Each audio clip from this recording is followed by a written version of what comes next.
Hey friends, my name is Jordan Starks. I'm 32.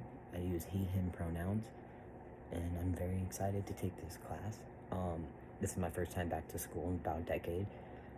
I went earlier on for communication, ended up at 20, I believe, leaving communications studies to go open a food truck, which I did for about 10 years.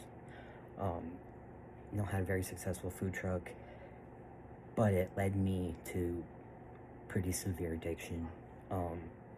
And that's kind of where my life kind of starts to turn.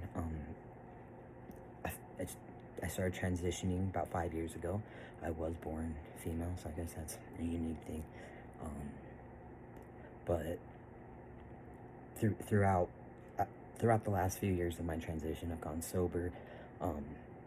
And then, I had shock therapy, electroconvulsive shock therapy up at the U, which completely wiped my memory and kind of made me scared to try new things and do new things. And so I'm living by the motto, be scared, do it anyways. But my calling in life was not to own a food truck. It did, however, provide me a platform to network and reach out to those who are in my same situation. When I was getting sober, there weren't many resources for queer people in recovery. There's transitional living. It's hard to find doctors and just anything you could think of. It's very hard. And my goal in life is to make that simpler and to bring resources to Davis County, northern Utah, in safe places for other people like me to be able to come in and find resources and help and feel supported. And I want to make a difference for those who are not able to make a difference on their own, or maybe don't feel safe doing so. And that's why I'm so adamant about sharing my story.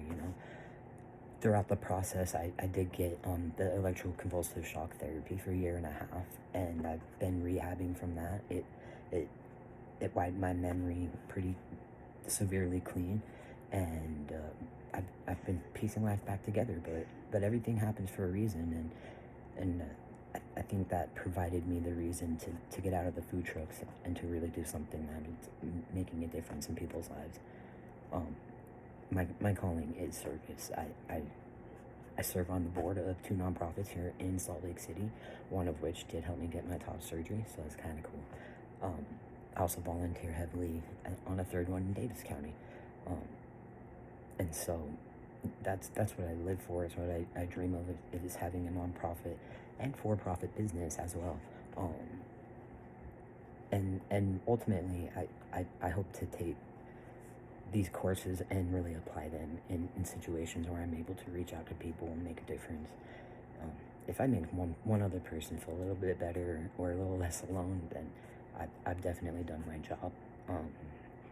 But yeah, here rebuilding life, and I like being sober. I'm a sober raver, so if anyone's ever trying to rave sober, I'm your guy.